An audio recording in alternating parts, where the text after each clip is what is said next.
durante los domingos anteriores hemos podido centrar nuestra atención particularmente en las parábolas del Señor. La verdad es que nosotros conocemos las parábolas de la Biblia porque hemos escuchado las parábolas de Jesucristo. Así que cuando se habla de parábolas, normalmente nosotros estamos comparando directamente eso con las palabras que el Señor Jesucristo a través de cada una de las que él citó, pero no son las únicas en la Biblia. Escucha esto. Había un rey que tenía 2 hijos. Uno de ellos mayor que el anterior y más prominente en dones y más dado hacia los ancianos, y otro mucho más dado a los jóvenes. Este rey murió y entonces el reino debía ser repartido. Como el reino debía ser repartido entre ellos, cada uno de los pequeños, de los hijos que habían de heredar el reino, intentó entonces ganarse el pueblo para que el pueblo lo escogiera como el sucesor para reinar en todo el imperio, aunque uno reinaba en el norte y otro reinaba en el sur. Un joven entre ellos, queriendo con su corazón que uno de ellos fuera elegido, gastó todo su esfuerzo en invitar a los demás a que tuvieran una preferencia especial por el rey más joven, que era el que había entonces de ser más carismático. Para él era el futuro de un reino nuevo, renovado, sin conocer aún el corazón del que había de ser puesto por rey. Él estuvo caminando por las plazas, estuvo llevando dádivas a las personas para que tuvieran en preferencia a este nuevo rey. Estuvo yendo a los rabinos más sabios para recibir consejos que pudiera expresarle a su rey. Él estaba intentando toda la aprobación del mundo por él. Él estuvo caminando en la carroza de promoción cuando estuvo el rey pasando o entrando a cada ciudad del reino. Él entonces tuvo gran ánimo y aliento para que fuera coronado rey. Así que efectivamente su intención y su deseo se cumplió y él fue coronado rey. Así que en el discurso de coronación, lo que el rey nuevo dijo inmediatamente fue esto: bajo mi entendimiento, el reino prosperará cuando mueran todos los jóvenes políticos. Ese será mi primer decreto, que mueran. Muchas de las cosas que nosotros podemos extraer de una narración como esta es una comparación con nuestras propias vidas y nuestro propio pensamiento. Efectivamente, el joven gastó todo su tiempo para ser uno de los sacrificados finalmente por el nuevo rey que él mismo había promocionado. Nosotros podemos ciertamente tomar de hecho mucho de lo que nosotros entendemos de nuestra vida cotidiana a través de pequeñas historias, cortas historias como estas, y esa es la manera en la que el Señor Jesucristo lo intentó colocar en práctica. Déjame preguntarte algunas cosas. ¿Pensaste en ti mismo mientras escuchabas esta historia? ¿Pensaste que esto te caía a ti o a otra persona? ¿Te preguntaste por qué está usando esa ilustración? ¿Qué será lo que va a decir? Bueno, efectivamente es la misma sensación que intentaba el Señor dejar en cada una de las personas que escuchara cualquiera de las parábolas que él estaba citando. Esto es exactamente lo mismo que pensaban los seguidores de Jesús y también sus discípulos mientras escuchaban sus parábolas. Era un momento de sensaciones encontradas. Yo espero que a estas alturas tú ya entiendas lo que es una parábola. Sin embargo, para efecto de poder predicar una parábola del Antiguo Testamento, yo necesito estar seguro el día de hoy, porque voy a centrar su atención en una de ellas, que tú entiendes con claridad lo que es una parábola. Las parábolas son conocidas principalmente por Jesucristo. Es uno de los métodos de enseñanza que él utilizó. Sin embargo, debemos decir que este método no es solamente de Jesús, sino que este método es utilizado y promocionado principalmente por Dios a los profetas desde el Antiguo Testamento para poder instruir el pueblo en lo que Él quería transmitirles. Miren por ejemplo conmigo lo que dice Oseas en el capítulo 12, versículo 10. Oseas es uno de los profetas menores. Oseas capítulo 12, versículo 10. Cuando esté allí, yo lo leo, no se preocupe. Oseas capítulo 12, versículo 10. Dice entonces la palabra del Señor: y he hablado a los profetas y aumenté la profecía, y por medio de los profetas usé parábolas. Esa palabra que se utiliza allí en Oseas como parábolas es la palabra hebrea masaj, de donde viene la palabra inglesa message o mensaje, ¿sí? Entonces la palabra parábola en sí mismo es un mensaje que cumple con unas características especiales que también son descritas en el resto de la Biblia. ¿Estamos claros hasta ahí? Es un mensaje, entonces, es un mensaje. Y en ocasiones es traducido en el Antiguo Testamento, esa palabra masaj es traducida en ocasiones como proverbio, en ocasiones como alegoría, en ocasiones como dicho y en ocasiones como parábola. Vamos a entender en un momento el por qué. Por ejemplo, en Ezequiel, en el capítulo 17, versículo 1 y 2, dice el profeta: vino a mí palabra de Jehová diciendo: hijo de hombre, propón una figura y compón una parábola para la casa de Israel.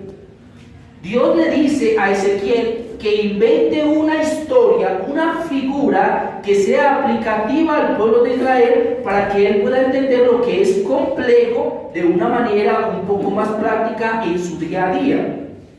Es como que yo les diga que la teoría de la relatividad de Einstein significa una especie de planchón con una bola girando alrededor y finalmente parando en el centro. Eso es fácil de entender, ¿cierto? Bueno, si yo les digo lo que significa la teoría de la relatividad de Einstein, según los términos de Einstein, muy probablemente la mayoría de todos acá no va a salir entendiendo absolutamente nada. Pero si lo aplica con palabras más sencillas a su día a día, probablemente sí va a poder comprenderlo. En el capítulo 24 de Ezequiel también nuevamente dice esto. Capítulo 24, versos 3 y 4.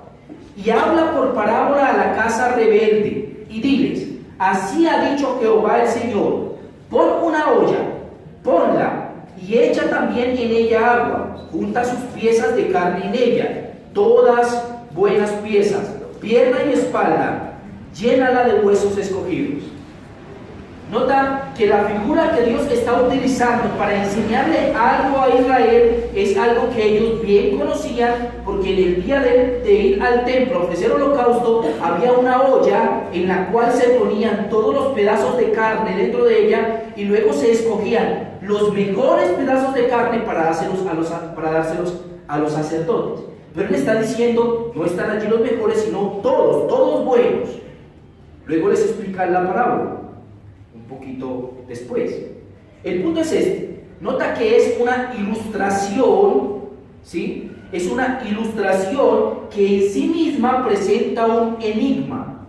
Hay algo que es necesario encontrar dentro de ella. Es enigmática, es decir, que es una especie de adivinanza, donde el oyente tendría que sacar sus propias conclusiones.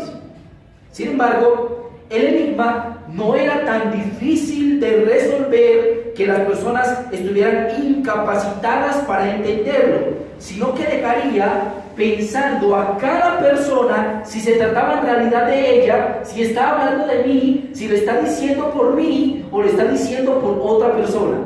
El enigma era aceptar si esas palabras eran para ellos y se refería a ellos o se refería a otra persona diferente.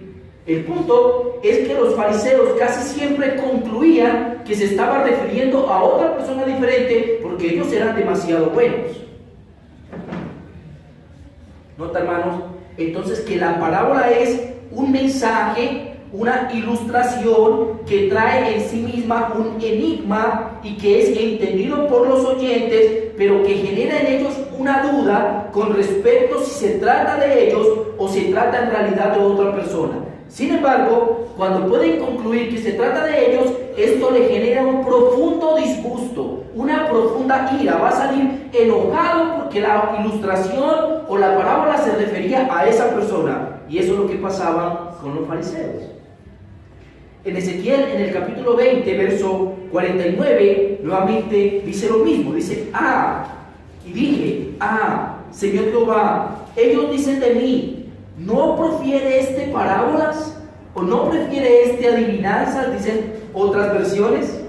Es que, hermanos, en realidad, la forma literaria en que la parábola estaba escrita era interpretada dependiendo de la persona que estaba escuchando la parábola. Es decir, que mientras una parábola es contada, cada oyente, cada uno de ustedes va asociando lo que se va diciendo en la parábola con lo que le parece que significa. Pero al final, cuando la parábola termina, al concluirla, generalmente el Señor concluía con una pregunta, pero al concluirla, sea con una pregunta o con una conclusión, las personas, aunque todas estuvieron tomando diferentes formas de interpretarla, van a concluir en el mismo significado como tal. Y es ahí, al final de la parábola, cuando las personas son confrontadas. Es al final de ella. Como lo dijo el cantor del templo, Asaf, en el Salmo 78, escucha, pueblo mío, mi ley, inclina vuestro oído a las palabras de mi boca. Abriré mi boca en proverbios, la palabra masá, o en parábolas. Hablaré cosas escondidas desde tiempos antiguos. Esa palabra proverbios es esa misma palabra que se traduce por parábola. Por lo que nosotros debemos concluir entonces que las parábolas, que a veces son traducidas como proverbios, aunque son distintas, tienen connotaciones especiales de revelar lo que hay en el corazón de la gente para que esta persona entienda lo que significa.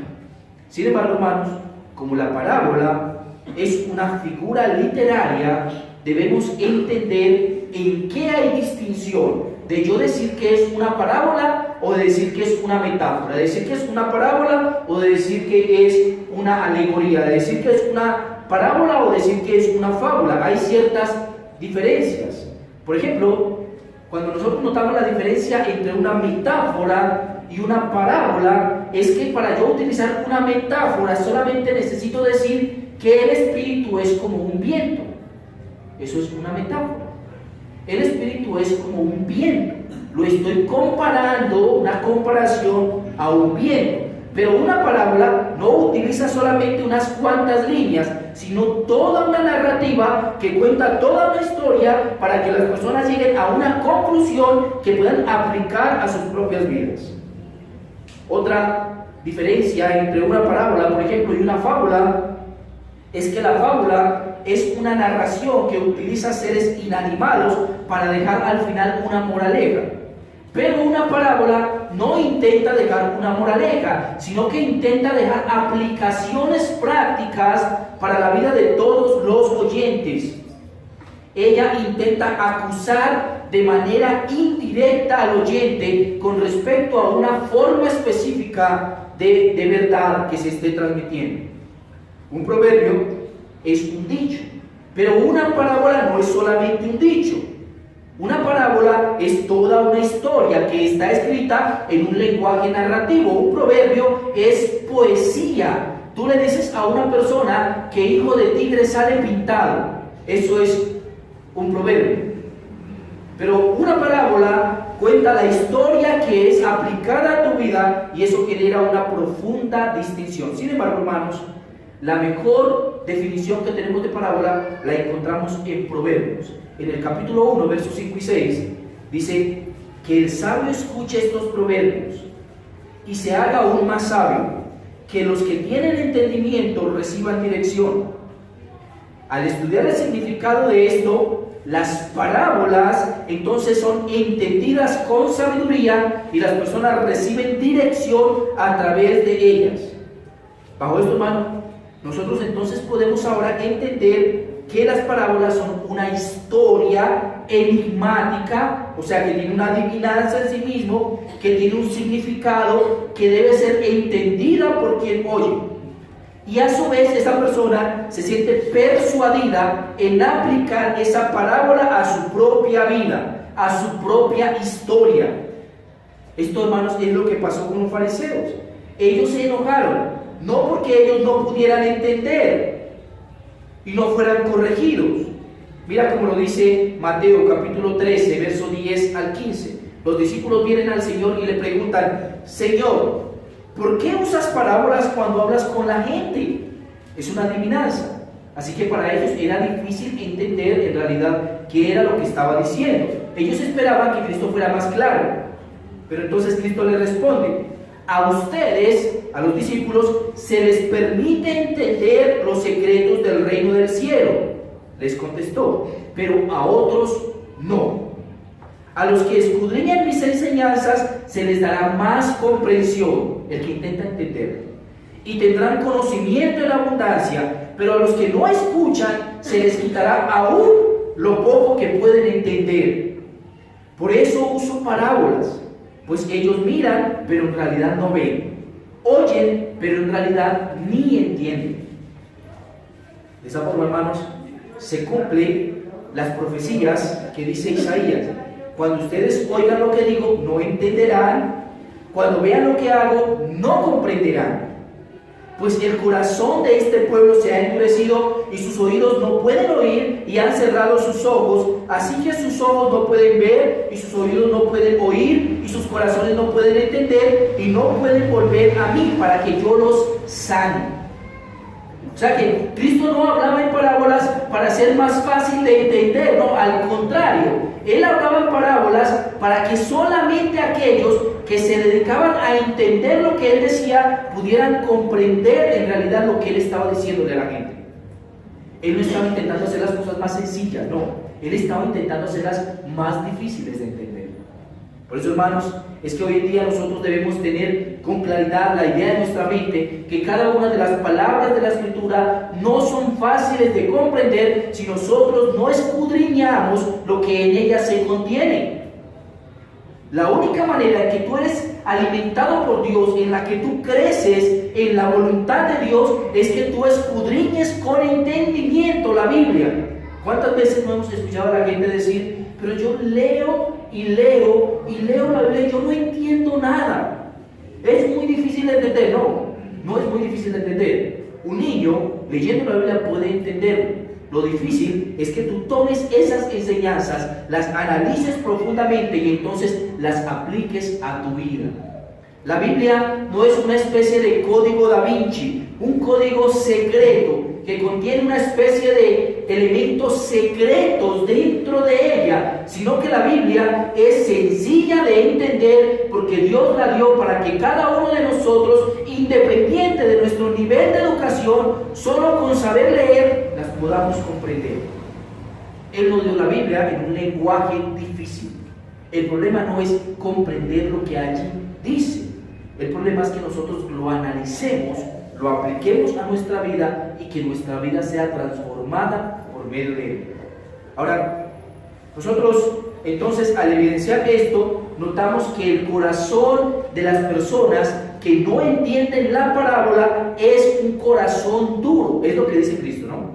Dice que ellos tienen ojos pero no ven, que tienen oídos pero no oyen, habla de los ídolos de un salmo, tienen boca pero no hablan, tienen manos pero no palpan. Es decir, que el problema de ellos, el motivo por el que no pueden entender la parábola, no es porque no esté hablando de algo claro, sino al contrario, porque el corazón está duro y no quiere aceptar lo que la parábola está diciendo al hombre.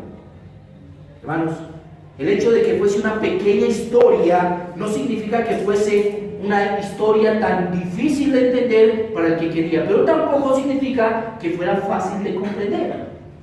No era fácil de comprender porque los mismos discípulos que andaban con Jesús tuvieron constantemente que ir al Señor diciéndoles: ¿Qué era lo que tú estabas diciendo? ¿A qué era lo que tú te referías? Y en constantes ocasiones el Señor tuvo entonces que explicarles la parábola, decirles, por ejemplo, la parábola del sembrador significa esto.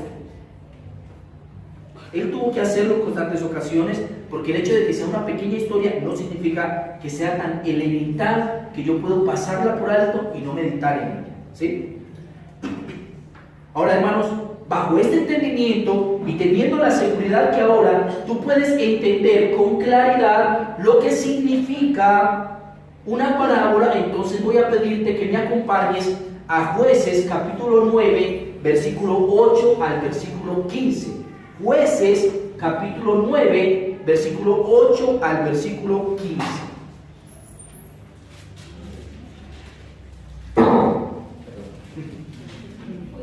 Jueces capítulo 9, versículo 8 al 15.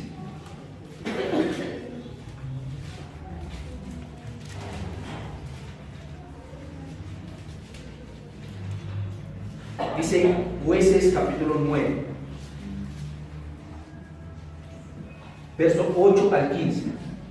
Fueron una vez los árboles a elegir rey sobre sí, y dijeron al olivo, reina sobre nosotros. Mas el olivo respondió, ¿he de dejarme aceite, con el cual en mí se honra a Dios y a los hombres, para ir a ser grande sobre los árboles? Y dijeron los árboles a la higuera, anda tú, reina sobre nosotros. Y respondió la higuera, ¿he de dejar mi dulzura y mi buen fruto para ir a ser grande entre los árboles? Dijeron luego los árboles a la vid, pues ven tú, reina sobre nosotros. Y la vid le respondió, ¿he de dejar mi mosto que alegra a Dios y a los hombres para ir a ser grande sobre los árboles? Dijeron entonces los árboles a la zarza, anda tú, reina sobre nosotros. Y la zarza respondió a los árboles, si en verdad me elegís por rey sobre vosotros, venid, abrigaos bajo mi sombra, y si no, salga fuego de la zarza y devore a los cedros del Líbano. Yo sé que hasta el momento usted no ha entendido nada de la parábola. No se preocupe. Usted no va a poder entenderlo si no ve el contexto de lo que está diciendo la parábola. No es que su corazón esté tan duro. Si después de yo explicar esto, usted sigue sin entender, bueno, entonces su corazón sí está duro. Pero hasta ahora no, todavía no. Antes de nosotros poder decir algo, ustedes noten que esto cumple con todas las características de una parábola. Intenta transmitir una verdad, coloca el ejemplo de cosas que la gente puede comprender con facilidad y nos la da a nosotros para que extraigamos de esto su contenido. Y como yo debo extraer el contenido de este texto, yo voy a suplicarle, hermano y amigo, si usted nos acompaña por primera vez, que no piense que nosotros somos una iglesia que se dedica a hablar de política. Dios guarde nuestro púlpito de contaminarse con la comida del rey. Dios guarde nuestro púlpito de estar promocionando a cualquier malvado dirigente que cumple con características específicas en una, pero que es sinceramente menospreciado por Dios en otras, o menospreciado por Dios. Así que, efectivamente, al ser esta la primera parábola de nuestra Biblia, es la primera parábola que aparece en la Biblia y es la primera parábola que nos toca el día de hoy. Particularmente la parábola está hablando de esto. Particularmente la parábola está hablando de un político malo. Está hablando de un político malo. Y hoy, en medio del contexto en el cual nosotros nos encontramos con unas elecciones prontas para elegir en nuestro país, entonces probablemente usted va a pensar que yo estoy predicando sobre esto a causa de que pronto vienen las elecciones y que yo estoy promocionando a X o Y candidato. Hermano, no es así, sino que voy a decirle lo que podemos concluir de esta parábola a través de lo que ella misma está hablando por sí misma. Y vamos a concluir al menos tres cosas de esta parábola, al menos tres cosas de ella. Lo primero que vamos a concluir es que el hombre prefiere al hombre antes que a Dios. El hombre prefiere al hombre antes que a Dios. Lo segundo es que no hay puntos neutros, la ausencia nos culpa. No hay puntos neutros, la ausencia nos culpa. Y lo tercero es que elegir al malvado y tirano nos hace cómplices de él. Elegir al malvado y tirano nos hace cómplices de él. Ahora, déjeme primeramente que yo le diga cuál es el centro de este pasaje, cuál es el corazón de este pasaje. El corazón de este pasaje es que todo lo que nosotros hacemos se nos devuelve. Todo lo que nosotros hacemos se nos devuelve. Y permítame un momento, hermano, explicarte el motivo por el cual, colocándote en contexto de lo que nuestro texto está diciendo. El hombre prefiere al hombre antes que a Dios. Usted recuerda cómo es que el pueblo de Israel fue libertado por Dios con milagros del pueblo de Egipto y lo sacó al Sinaí y luego lo entró a la tierra prometida y le dijo que no habrá rey sobre ellos porque Dios mismo sería su rey. Bueno, eso lo olvidó pronto el pueblo de Israel. Así que entraron luego de estar en la tierra prometida, la tierra que fluye leche y miel. Ellos entraron allí y se olvidaron de Dios. Así que Dios levantó jueces en medio del pueblo. Por eso el libro en el que estamos estudiando se llama Jueces. Dios levantó jueces en medio del pueblo de Israel para que ellos juzgaran entre una cosa y otra. Hermanos, el juez no era un líder espiritual, no. El juez era un líder político. Y como líder político, él vendría y se sentaría a las afueras de la ciudad, debajo de una palmera. ¿Se acuerdan de la palmera de Débora? Debajo de una palmera, y entonces los ciudadanos saldrían al juez y el juez estaría estudiando el caso. Él estudiaría la querella y entonces diría: esto es lo más justo y esto es lo menos justo, así que esto es lo que tiene que hacerse. Y el ciudadano tenía que obedecer al juez según lo que el juez había determinado. Pero como el pueblo se olvidaba de Dios constantemente, de su rey, y no obedecía a su rey, sino que se olvidaba de él constantemente, por eso Dios levantó jueces. Este es el periodo entre el quinto y el sexto juez de Israel. ¿Sí? Es el periodo entre el quinto y el sexto juez. El quinto juez de Israel fue un hombre llamado Gedeón. Gedeón es emblemático en la Biblia. Hay grupos cristianos gigantes hoy en día que se llaman Gedeones. El motivo es porque Gedeón, con solamente 300 hombres, venció 135,000 hombres del otro de sus enemigos. Solo con 300 venció 135,000 y libertó a la nación de Israel. Así que la nación quedó muy agradecida con Gedeón. Y Gedeón tuvo 70 hijos, porque tuvo muchas mujeres.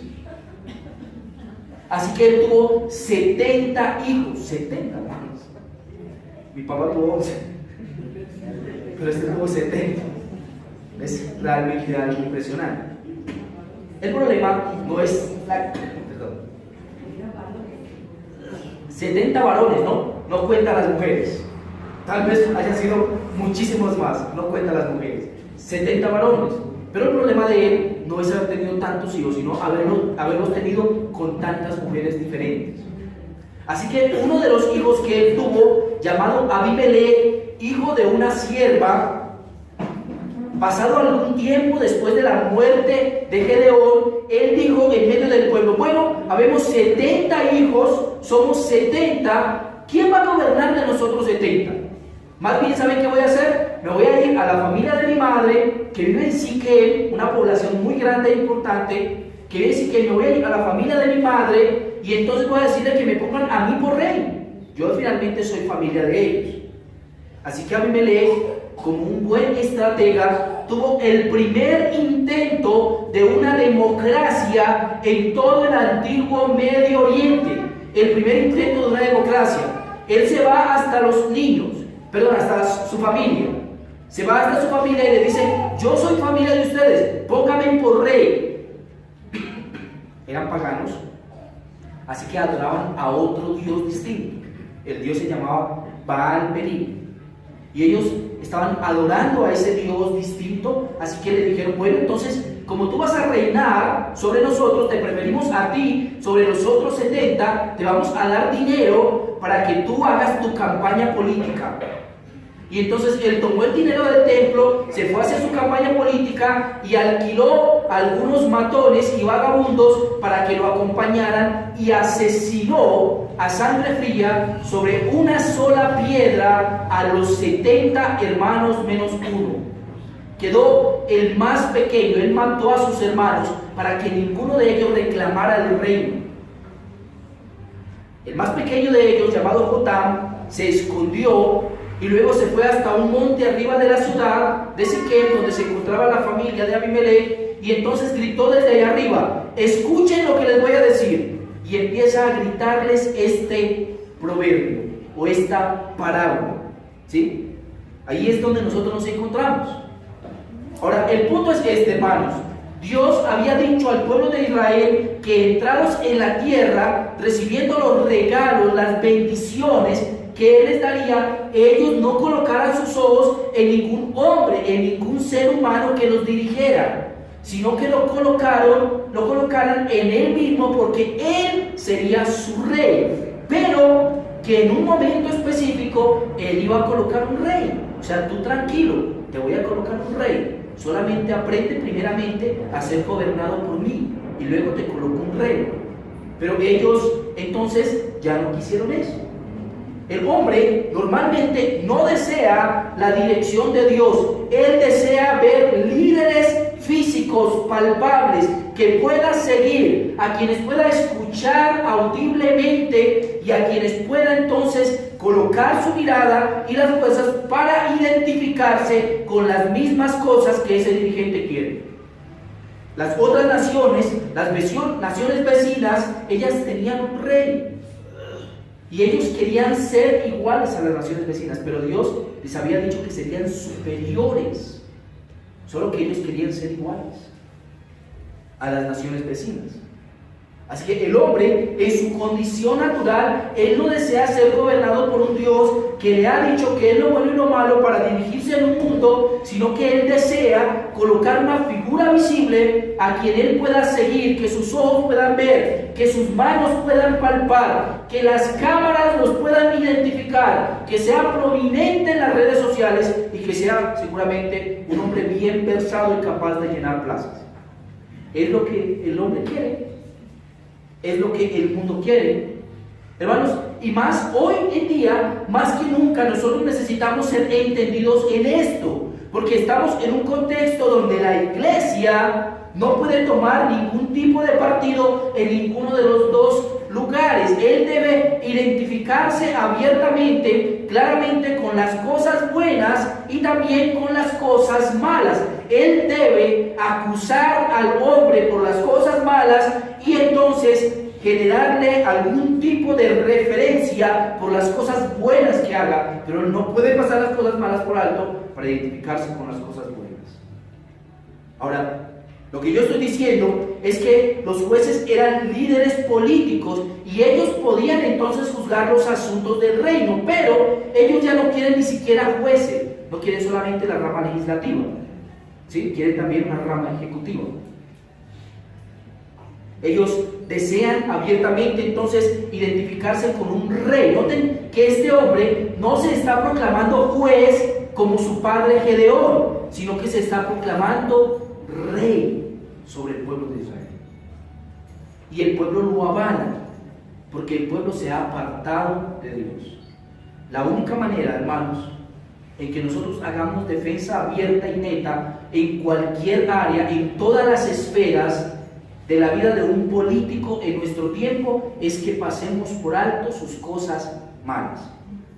El asunto es que quien reinaba en Israel era Dios mismo. Por eso ellos no necesitaban ningún rey como las demás naciones, nadie que les ordenara, nadie que se viera suntuosamente con carros, caballos y mujeres. Ellos no necesitaban ser igual a una nación vecina, eran superiores a ella. Hermanos, el cristiano vive entre dos mundos, entre dos reinos, el reino terrenal y el reino celestial. Pero su corazón no está dividido entre el reino terrenal y el reino celestial. El corazón del cristiano le pertenece totalmente al reino celestial. Por ende, las fuerzas del cristiano no serán gastadas en el reino terrenal. Él no da la vida por un imperio terrenal. Él da la vida por el reino de Dios. Él no da la vida entonces por las cosas del aquí y el ahora. Él da la vida por las cosas eternas que solamente provienen a través de nuestro Señor Jesucristo. Los hombres de Siquem prefieren a un hombre antes que Dios y su atención está sobre ese hombre. Ellos colocan esa atención sobre ese hombre antes que sobre Dios. Por eso es que Jotam se para en el monte y les dice: escuchen esta parábola. Los árboles quisieron tener un rey. Le dijeron a uno y no quiso. Le dijeron al otro y tampoco quiso. Al otro y tampoco quiso. Y les tocó quedarse con el rastrojo. Les tocó quedarse con la maleza, que era la única que estaba dispuesta a reinar sobre ellos. ¿Cuál era el punto? El punto es que no necesitaban un rey. Ya Dios había dicho que Él reinaba sobre ellos. Nadie necesitaba un rey. Nuestra responsabilidad, hermanos, al nombrar un líder, es que nosotros podamos observar cuáles son sus calificaciones personales, cuál es su temperamento, cuáles son sus capacidades, cuáles son sus intenciones. Las intenciones de Abimelech no eran el pueblo, eran el poder, su propio ego. Quería quedarse con el poder. Las calificaciones personales de este hombre no es que fuera un hermano más entre los hermanos, es que era avaro y quería matar a sus hermanos con tal de llegar al poder. Él estaba dispuesto a hacer la trampa que fuera con tal de quedarse con el poder. Él no servía a nadie. En ningún momento durante todos los 3 años de gobierno que estuvo Abimelech en el pueblo de Israel, él fue un buen líder. Nunca, siempre se alimentó a sí mismo y acrecentó su ego. Pero además, hermanos, nosotros al momento de elegir un buen líder tenemos que observar su fe y su ideología. Ciertamente nosotros no podemos esperar de ningún líder de este mundo que sea un prominente cristiano reformado de la Iglesia Cristiana Sol de Justicia. Eso no va a pasar, así que no podemos calificarlo de esa manera. Nosotros debemos calificarlo entonces por las cosas mínimas y expresas. Pablo decía que oremos por los gobernantes para que podamos vivir quieta y reposadamente en este mundo. Quieta y reposadamente mientras que, pues mientras nuestro reino, que es el reino de Dios, avanza. A nosotros lo único que nos interesa de un gobernante es que este gobernante nos deje avanzar el reino. Mientras eso pase, entonces nosotros debemos juzgar naturalmente con diferentes puntos de vista lo que este gobernante va a hacer o no va a hacer para poder tomar decisiones. Pero lo que a nosotros nos interesa como cristianos es que ese gobernante mínimamente no sea un opositor abierto a Dios y a la fe cristiana. Si nosotros tenemos la posibilidad de decidir en medio de una naturaleza democrática como la cual nosotros vivimos, debemos escoger entre los gobernantes aquel que menos se oponga a las cosas de la fe, a las cosas de la verdad. Y eso es lo que nos lleva, hermanos, a nuestro segundo punto. No hay puntos neutros. No hay puntos neutros. En muchas ocasiones ha sido discutido si esto en realidad es una parábola o si es una alegoría, y de hecho es una alegoría, pero es más que una alegoría. Otros dicen que es una fábula, pero es más que una fábula. De hecho, esto es una parábola que debe ser aplicada a nuestras vidas. Una parábola es una parábola por su forma y por la respuesta que genera. Pero yo creo que la mejor manera en la que nosotros podemos hablar de esto es como una parábola profética. Y una parábola profética porque a la vez que es una parábola, también es una maldición de Jotam. Jotam está dándole una maldición al pueblo. Le está diciendo: pueblo, ustedes escogieron un rey que es una zarza en medio de ustedes, es maleza. Y la maleza para lo único que sirve es para encender el fuego. Así que se encenderá y los va a consumir. Efectivamente, 3 años después a esto, el pueblo dice la escritura que Dios tomó un demonio y se lo mandó al pueblo de Siquem para que el pueblo de Siquem tuviera cosas contra Abimelech. Y entonces la operación de Satanás estuvo en esa relación. Ellos permitieron que llegara al poder un hombre malvado, y Dios entonces los castigó enviando un demonio que creara discordia entre ellos. Y hubo discordia entre ellos, y entonces vino Abimelech y mató a todos los hombres que salían de la ciudad, se iban al campo a trabajar, y cuando iban regresando en la tarde a la ciudad para acostarse a dormir tranquilamente, él tenía ahí 2 escuadrones que lo estaban esperando para irlos matando a cada uno. Y después de esto había una nación, una ciudad cercana que dependía de Siquem, y se fue Abimelech hacia ella, y entonces una mujer desde el techo dejó caer un pedazo de rueda y le cayó en la cabeza a Abimelech y le partió el cráneo, y entonces, como todavía estaba vivo, le tuvo que suplicar a un escudero que lo matara, y el escudero lo mató. El punto es este, hermanos.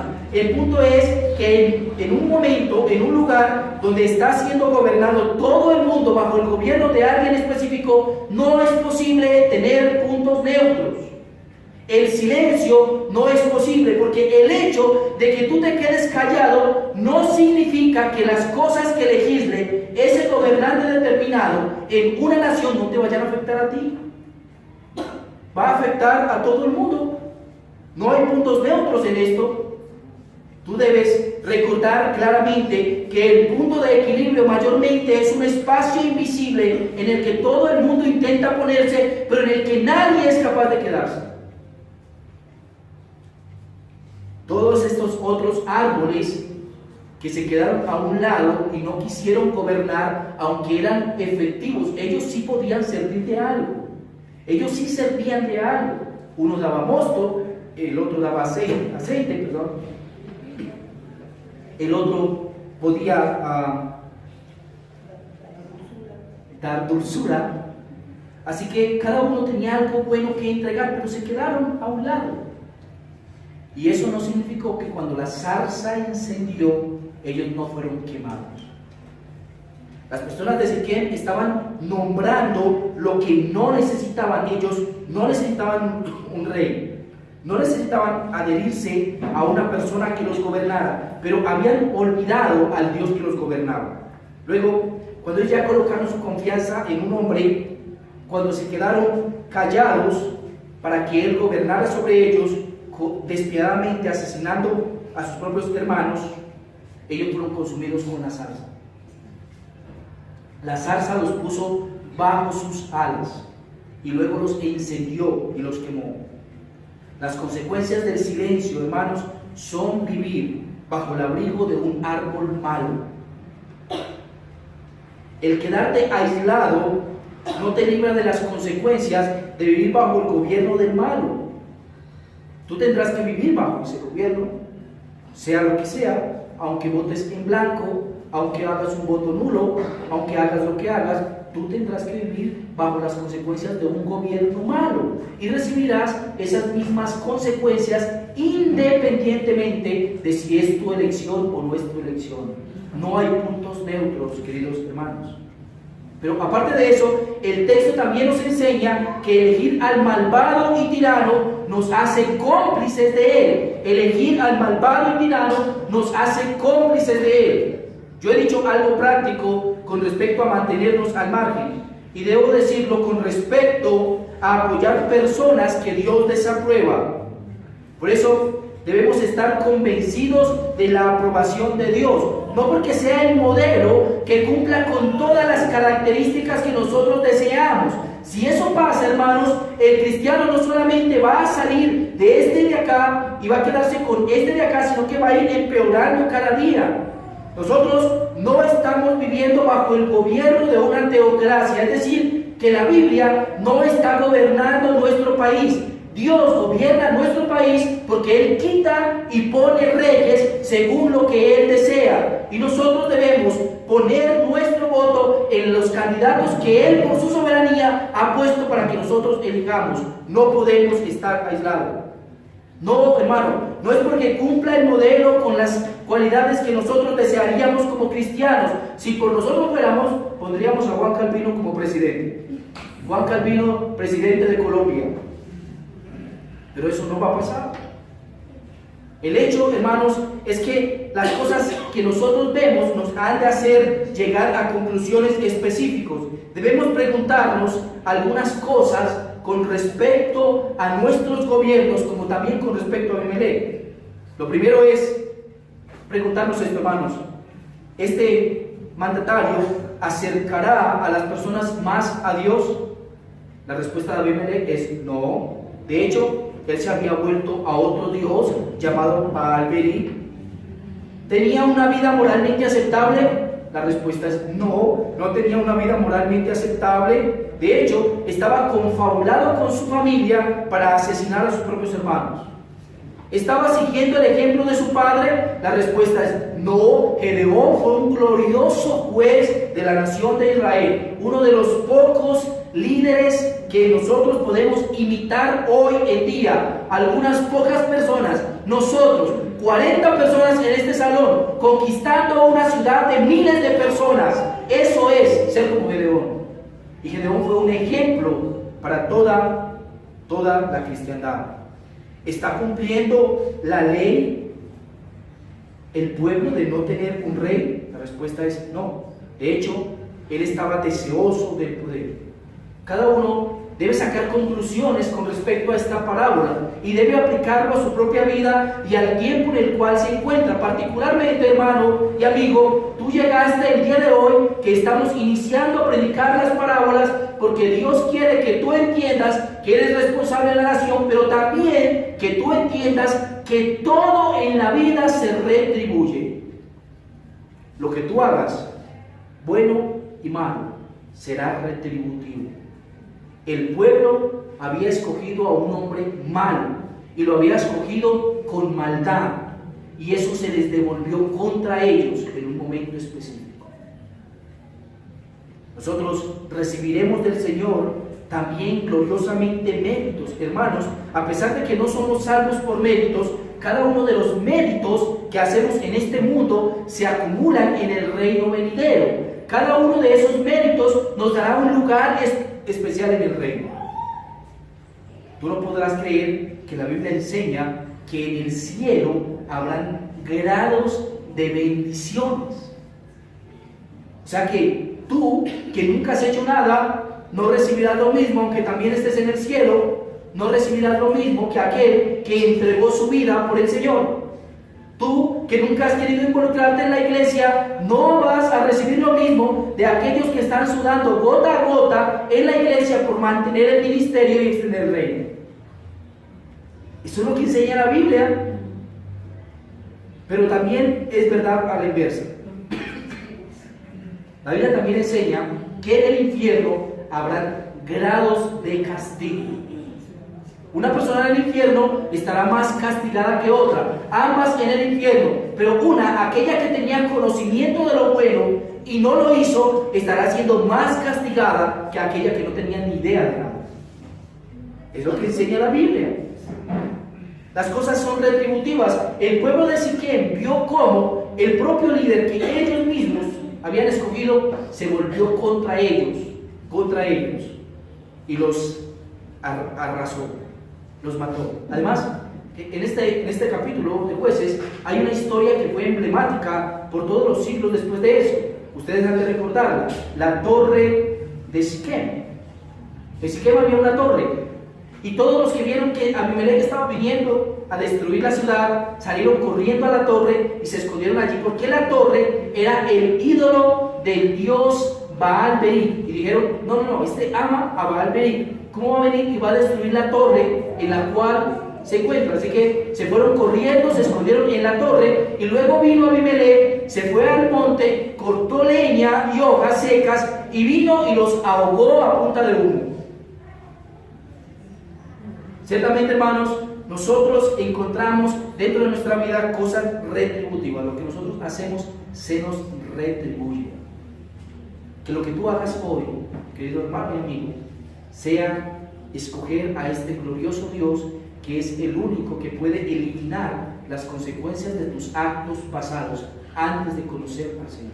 Si tú has pecado en lo que sea y esperas que Dios te castigue en un futuro porque has pecado grandemente, pero tú hacías eso antes de conocer al Señor, yo te invito a que conozcas al Señor. Él es el único que puede eliminar las consecuencias de tu maldad antes de conocerlo. Pero si tú no lo conoces y sales igual hoy de este lugar, ten seguro que Dios traerá a ti el castigo merecido por las cosas que tú has hecho en este mundo, pero sobre todo por no haber creído en Él y no haberle buscado y caminado con Él de verdad. Tú estás siendo expuesto hoy a la enseñanza gloriosa de la palabra, y esa enseñanza te dice que tú ahora serás más castigado en el infierno o que serás puesto en un mejor lugar en el cielo. ¿Cuál es el camino que tú escoges? Tienes aquí la derecha y la izquierda, tienes la vida y la muerte. Escoge pues la vida, porque es la única manera en que Dios quitará estas cosas de ti. Ahora, déjame aplicar esto a tu vida para terminar. Lo primero, hermanos, es que estar viviendo bajo un terreno, bajo un reino terrenal, nos obliga a tomar parte en él. Estar viviendo en este mundo nos obliga a tomar parte en este mundo. Hermanos, los testigos de Jehová no salen a votar porque eso es de este mundo. Sin embargo, los malos gobiernos los afectan tanto a ellos como a cualquiera de los demás. Eso es una realidad. Hermano, déjame decirte esto, y es mi opinión personal. Sigue mi consejo, no lo hagas según tú creas. Votar en blanco te obliga a votar en blanco en todos los gobiernos. Votar en blanco te obliga a votar en blanco en todos los gobiernos, porque ninguno se acomodará a las calificaciones bíblicas que tú deseas. Nunca lo harán. Así que votarlo en blanco y no tomar parte y ser parte neutral en esto es imposible. Tú recibirás las consecuencias, sí o no, de un gobierno bueno o un gobierno malo. Y yo no estoy diciéndote por quién votes, sino que estoy diciéndote que tú no puedes mantenerte aislado en este reino terrenal. Los gobernantes que sean los que tú estás escogiendo llevarán consecuencias a todas las personas que hay dentro de ese país. Así que tú debes tomar parte en este reino terrenal porque eres de esta tierra, pero tus fuerzas no pueden estar colocadas en ese gobernante que tú estás votando o eligiendo. No puedes, no es tu pan de cada día, no puedes vivir por él, no puedes esperar que él solucione tu vida, no solucionará tu vida, no extenderá el reino, no ayudará a la iglesia. Hermanos, esa es la verdad. No puedes colocar tus ojos en él, aunque tengas que tomar parte en ese tipo de asuntos. Ahora, sé muy prudente. Sé prudente primero en obedecer a Dios que a los hombres. Muchas veces veo hoy en día, hermanos, con tristeza, a muchos cristianos muy activos políticamente, pasando por alto los pecados de su candidato porque es su candidato de preferencia. Hermanos, tenemos que tomar parte, pero no podemos ser cómplices. Tenemos que exponer lo bueno y tenemos que exponer lo malo. Así que nosotros debemos recordar que somos principalmente ciudadanos del reino de los cielos y nuestro corazón no está dividido con el reino terrenal. No está dividido, sino que nosotros vamos caminando hacia adelante, hacia el Señor, y vamos a glorificarle.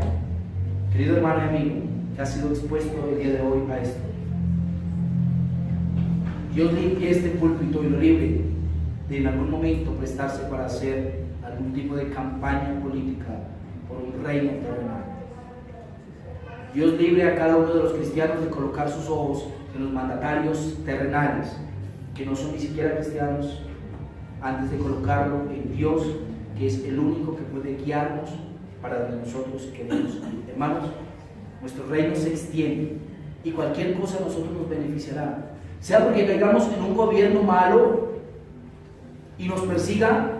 Cuando la iglesia es perseguida, más crece, o sea que caigamos en un gobierno bueno y no nos persiga, y cuando no somos perseguidos, más evangelizamos. Así que de cualquier manera, al reino de los cielos, lo único que puede pasarle es que se va a beneficiar del rey que sea el que Dios coloque en el reinado. Así que en Él podemos descansar totalmente. Vamos, hermanos, a orar. Padre y Señor de gloria, permítenos en esta tarde ya, Señor, suplicarte primeramente que tú nos perdones, porque en muchas ocasiones, Señor, hemos hecho lo mismo que Ezequiel, porque no hemos entendido también, nuestro corazón se ha endurecido, porque en muchas ocasiones, Señor, nosotros vemos un mejor futuro con una persona específica y Dios, no vemos los tiempos y las sazones que tú estás colocando en el mundo y en nuestro contexto. Padre, yo quiero suplicarte, Señor, que instruyas a cada uno de los hermanos a tomar buenas decisiones con respecto a su vida aquí y ahora, Señor, y que tú nos ayudes a crecer sobre todo a nosotros. Padre, nosotros sabemos que lo que hemos hecho se nos devolverá, pero solamente si tú rompes, Señor, con cualquiera de esas cosas, solamente si tú nos libras de las consecuencias de nuestro propio pecado, nosotros podremos salir invictos de esas cosas, Dios. Padre, y en ti sabemos que hay un perdón abundante y de muchas de las consecuencias de nuestro pecado tú nos libras. Padre, por eso, Dios, yo quiero suplicarte que tú transformes, Señor, transforma los corazones de aquellas personas que no han venido a ti, Señor, transfórmalo, por favor. Padre, hazlos piezas útiles en tu reino. Levanta de ellos, Señor, misioneros. Levanta de ellos, Señor, ministros. Levanta pastores, Señor. Levanta evangelistas que puedan proclamar tu palabra, Dios, a otros sin ningún temor, Señor. Levanta administradores y a cada uno dótalos con dones, Dios, para que sean puestos al servicio de tu reino y de tu pueblo. Padre, a nosotros, Señor, dótanos también para poder salir y alcanzar el mundo. Haznos heredores, Dios. Haznos como Él y permítenos, Señor, alcanzar a los perdidos de manera valiente, Señor, vigorosa y fuerte. Padre, en ti nos encomendamos, porque en ti hay libertad, porque en ti, Señor, hay confianza. En el nombre de Jesús te lo agradecemos. Amén.